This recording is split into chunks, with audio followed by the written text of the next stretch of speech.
What up, reader fam? Welcome back to my channel. Today I'm bringing you another one of my spicy videos. Today I'm going to be sharing with you 5 popular books that I will never read. Never, ever read, never. Unless somebody slides me over $1 million to read any of these, then maybe I will. Heck, I'd even probably do it for $100. I just used the money to buy more books for my book collection. Not that I need any more fuel for my problem, but I absolutely need more fuel for my problem. Catch my drift? In the description you can find my PayPal. I'm just kidding. You might be hopping on this video being like, why even do a video like this? Who cares what books you don't want to read? It's just fun being a little spicy every now and then. I'm probably more positive than I should be as it is. I could almost be the poster child for toxic positivity. So let me have my fire spitting dragon moment. But before we get to it, today we have a sponsor. Today's video is sponsored by none other than Book of the Month. Book of the Month is a monthly bookish subscription service that supports new and upcoming authors. It's a great way to fill up your shelves with new or early releases. Each month they deliver a variety of genres to feed your book lover needs. Book lovers need to be fed new and fresh books to keep the system going, you know? You feel? You get me? You know? The more books we feed our system, the better our lives will be. It is a monthly subscription box, but they do offer the chance to skip a month and you won't be charged in case there's a title that doesn't interest you that month. You can get your first book for $9.99 using the code Jesse. I say this every time I do a video where I work with Book of the Month, but let me be a broken record, okay? $9.99 is a literal steal. Adult hardbacks are ridiculously expensive. And for what? And for what, I ask? And if I can save any amount of dollars while book shopping, you bet I'll do it. Let's look over the August Book of the Month book selections. First up here, we've got Damnation Spring, a story about the Pacific Northwest logging town that's wrenched into by a mystery that threatens to derail the town's way of life. Ooh la la! I'm intrigued. Tell me more. Definitely gonna give it a go. The inheritance of Orchidia Divina, a family on the search for truth hidden in their past and the power they've inherited. I love me some books where we've gotta unlock some secrets from the past. Let's get it. Let's go. Next, Not a Happy Family. Millionaire parents who are brutally murdered and their children who are left devastated. Or are they? Considering they're set to inherit millions from their parents. I'm considering halting filming right now to go and lay in bed and read this all day. I gotta know what happens. Next up, Once There Were Wolves. The story of Inti, who is working to reintroduce 14 wolves into the Highlands. But when a farmer is killed, are the wolves to blame? Or could it potentially be the man she started seeing who's starting to act sus? Maybe the man is a werewolf, and he's painting the wolves as the suspect, when really he's the one behind it. That's probably very far off, as most of my book theories tend to be. And finally, the last book is in the box, so let's open it up. Ooh, she pink. She really said on Wednesdays we wear pink. It ain't Wednesday, but I'll let it slide. The Heart Principle. The story of a girl who accidentally hits success when one of her YouTube videos goes viral. We follow her as she begins to maintain an audience on top of a complicated relationship leading her to another complicated relationship, and a tragedy that leaves her in a role that she is ill-suited for. Those are all the selections for the month of August. I feel like the one that I am the most drawn to is Not a Happy Family. I need to know what these rich kids did to their parents, because I know they did it. They definitely committed the crime. You can't tell me otherwise. They know their parents are rich and they want that money and they're gonna get that money. But are they gonna get away with it? Probably not. I will leave a link down below in the description for more information on Book of the Month. And again, you can use the code Jesse to get your first book for $9.99. What a deal. What a steal. I'm gonna squeal. Ah, not really. That wasn't a squeal. What was that? Let's move on with the video. It's time to get spicy. Let's talk about 5 popular books that I will never read. Never ever. No. I say that, but realistically, if one of you writes an essay as to why I should read one of these books, then I might listen to you. I might cave and read the book, but like, I'm just putting this out on the table. These are some books that are just like not on my radar. I don't want to read them. But again, you could probably convince me because I'm weak. Let's start off with a bang, shall we? Go straight for the jugular. The Song of Achilles. I hate that my brain wants to mispronounce this book title every time I see it to A Song of Chilies. Like, no, this is not a Chilies. This is a book. This is probably one that's gonna get some gasps, gonna get some loss of breaths, gonna get some angry comments. Listen, it's nothing against the book. It's all me and my lack of interest. This story follows Achilles, son of the sea goddess Thetis, and the legendary king Peleus, and we follow Patroclus, a prince who has been exiled from his homeland. The two are brought together and form an inseparable bond. But it's risky for them to do so. When Helen of Sparta ends up being kidnapped, the two take on the challenge to track her down, and doing so will challenge them in ways they could never imagine. While this book has been seemingly popular for a very long time, I feel like it had a surge in popularity over the past year. Book Talk did that. Also, Also, the book literally has a 4.41 star rating on Goodreads. Do you know how hard it is for a book to get a rating like that? It's hard. It ain't easy. It's a rough road on Goodreads. It ain't easy to get a 5-star. And it has over 400,000 ratings. 400,000! Rick Riordan didn't even give it a 5 out of 5 stars. It's a big D, a big deal. You know when you see something so often that you just grow a distaste for it? That's where I'm at. I see this book and I'm just not feeling it. There's no vibe there between us, no pull for me. I avoid it in the bookstore. I see it, I turn and run away. It's like that popular, intimidating kid in school. You're like, I'm sure they're really cool, but I'm never gonna find out because I'm never gonna get to know them. That's me with this book. I will never get to know it. I'm glad that so many people have connected with this book and love it. I love that for y'all. This is apparently the book club that I'm gonna be excluded from. Not me playing the victim here. I could read this book and be a part of the club, but the desire just isn't there. It ain't there, y'all, and I'm not gonna force it to be there. All 400,000 of you who have read this book can get together and hug and gush over it. I'll just be over here hugging myself. Yeah.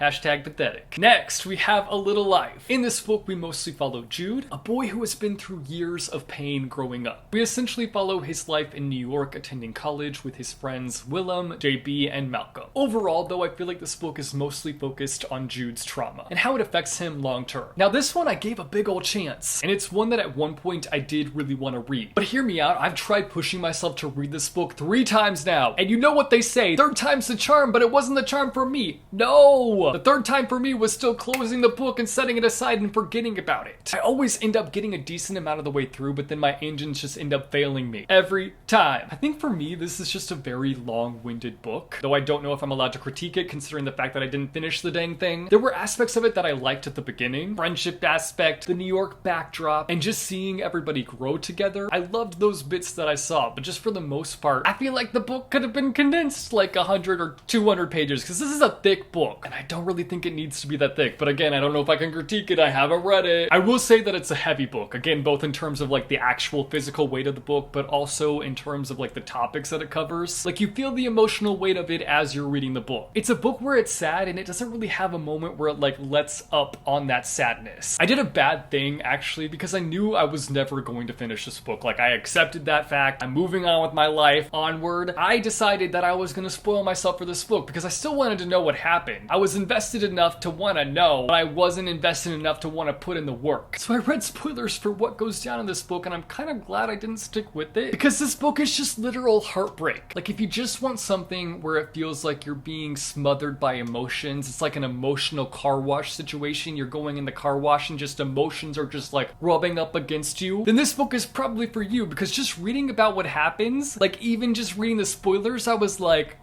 that is heartbreak. Literal heartbreak. Ouch. The fact that I felt the emotions of reading the spoilers and I wasn't even invested in the characters. Imagine if I actually committed to the book and got invested in the characters. I don't know if I would be okay by the end of this book. I feel like I'd be in a lot of pain. Next up, An Abundance of Catherines. This is probably not as popular as I think it might be, but it's John Green. And boy is a popular author. We all know this. You can't tell me otherwise. This book follows this guy named Colin whose type typically ends up being girls named Catherine, but he always ends up being dumped by them. In fact, he's been dumped by 19 Catherines. Colin is on a journey to prove his theorem of underlying Catherine predictability. He hopes that it will predict the future of any relationship and finally win him over a girlfriend. This book was written in 2006, and I feel like for me, it just needs to stay there. I think I will leave that box closed. I was a fetus in 2006, and I probably would have ate this book up back then. Not like the physical book because like paper cuts in the mouth. Why did I decide to put that picture in your minds? I woke up today and chose pain. I've read some of the descriptions of the characters that show up throughout this book, and woof, I don't feel like I'm gonna be missing out on much. I think I'm okay, we Gucci, we good, we okay. I love and respect John Green as a human, and oftentimes I do feel like he gets a lot of unnecessary hate, but that doesn't mean that I have to love every piece of content that he creates and puts out into the world. I will say that I see a lot of growth every time he drops a book. Not that I know anything, not that I'm an actual critic and can be like, I've seen a lot of growth in John Green's books. I'm just imagining John Green watching this video and being like, who do you think you are? You are not a book critic. But I will say I've seen growth in his stuff, which is important for me to see. Like, if I'm gonna stick with an author and continue reading their books, the one thing that I must see is growth. I'm actually really curious to see if this ever gets an adaptation, because I feel like John Green is like the king of adaptations now. Like,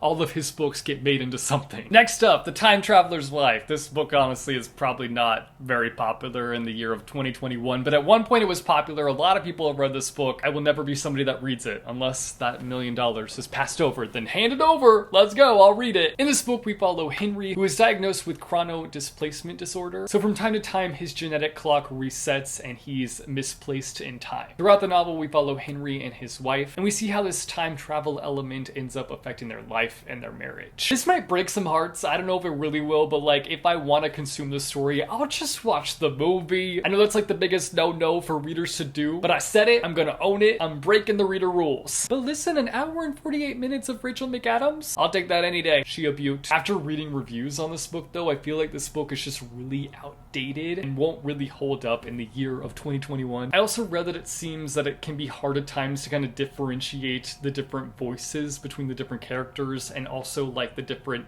time periods, which is actually like a really big pet peeve of mine. If I get lost trying to follow a single character, I will say pass and move on with my life. I don't have space in my head for characters who are not making their voices sound distinct. You ain't gonna live rent-free in my mind, baby. You're getting evicted, baby. Bye-bye, baby. I typically like books that are in the time travel lane, but this one merges in with the romance lane, and do I even need to go there? You know where this lane is going. Y'all know by now. Not for me. No. See you never. The last book on my list is Get a Life, Chloe Brown. Honestly though, that title is relatable. I need to get a life as well, Chloe. Maybe I should read this book and take notes on how to get one.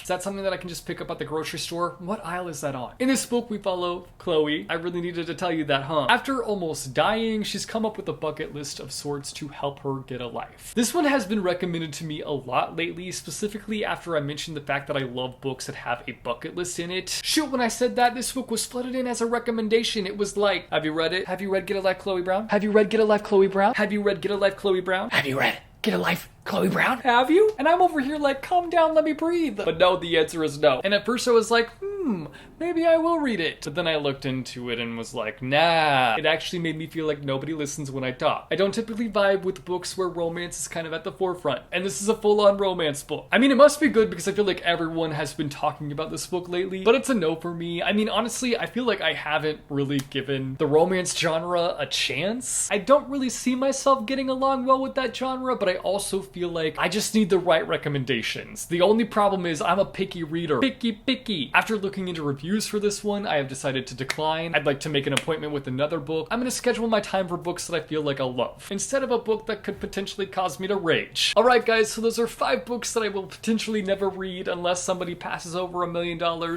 even 100. I'll take 100 and I'll run and pick up the book and read it. I'm kidding. Kind of. Wow, I just realized I didn't give this video a disclaimer at the beginning.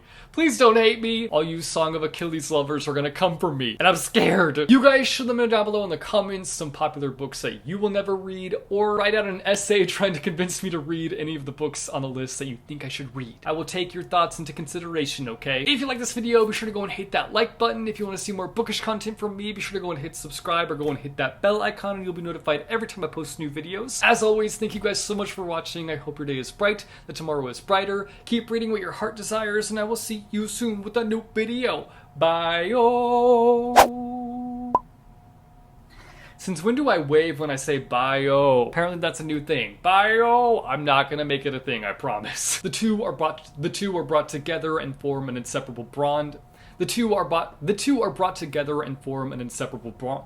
Blah, blah, blah, blah, blah. The two are brought together and form an inseparable. I can talk. The two are brought together and form an inseparable. Inseparable. The two are brought together and form an inseparable. These bangs literally keep going like this. Cute. Not cute. And the last book on my list. On my list. The last book on my list. The Missouri accent hopped out. It sure did. We're gonna reel it in though. No Missouri accent. No.